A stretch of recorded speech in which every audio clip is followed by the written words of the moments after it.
Why do we blame God? Blaming God seems to be the default theology of all religions, and sadly of many Christians. There is something about blaming God that seems to make us feel affirmed in whatever we are doing or not doing. Even Adam, in the very beginning, the first man, when he fell and was disobedient, he said, "The woman whom you gave to be with me, she gave me of the tree and I ate." Genesis 3:12. From the first act of disobedience which led to the fallen world that we now live in, Adam chose to blame God for his very own actions. Paraphrased, it was the woman's fault that you gave to me. So it's really your fault, God. You should have given me someone better. Justifying ourselves and blaming others is a common human trait of the natural man, not the spiritual man. But he was in the stern asleep on a pillow, and they woke him and said to him, "Teacher, do you not care that we are perishing?" Mark 4:38. In this well-known story, the disciples and Jesus were in a boat in the midst of a storm. Jesus was asleep, and the disciples were panicking. Their response to the storm and the apparent danger was to get offended at Jesus and lay the blame at his feet. Don't you care? How often do we think of God as uncaring? Doesn't he care about the condition of the world? Doesn't he care about cancer? Doesn't he care about the coronavirus? Some will assume that God could stop these things if he wanted to, so he must not care. Others will conclude that God is actually orchestrating the world's problems according to his mysterious ways. We just need to believe that he is in control. If this world is a reflection of God's control, I must be missing something.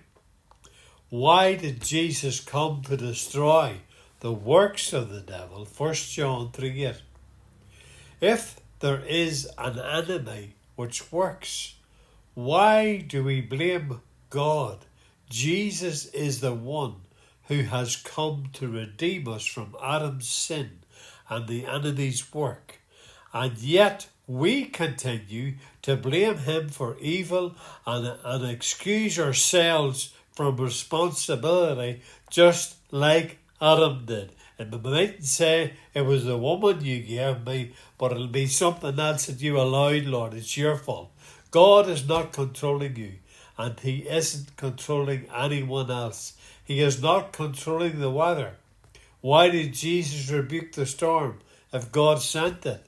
He is not controlling disasters. He is not controlling corruption and every evil thing.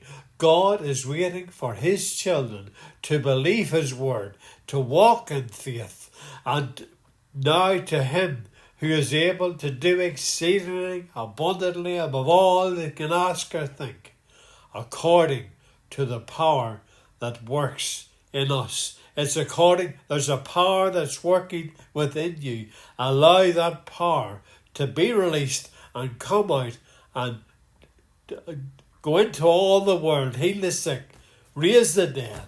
Freely you have received, freely give. Stop putting it on to God. God has commissioned the church to go out and do the work. And it's not to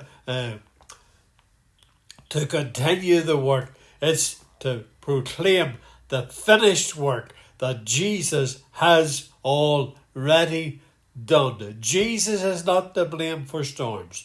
Jesus is not to blame for problems. God is not to blame for any of these things. It's a result of a fallen world that we now live in. But we are in the world, but we're not of the world. And God expects us to announce, to proclaim what he has done through his Son, through his Son's death, his burial, and his resurrection. And it's according to the power that's working in us. Allow the Lord to work. God has said, I will work, and who will let it? Let him work. Allow him to work. Stop blaming him. Know that God is for you and not against you.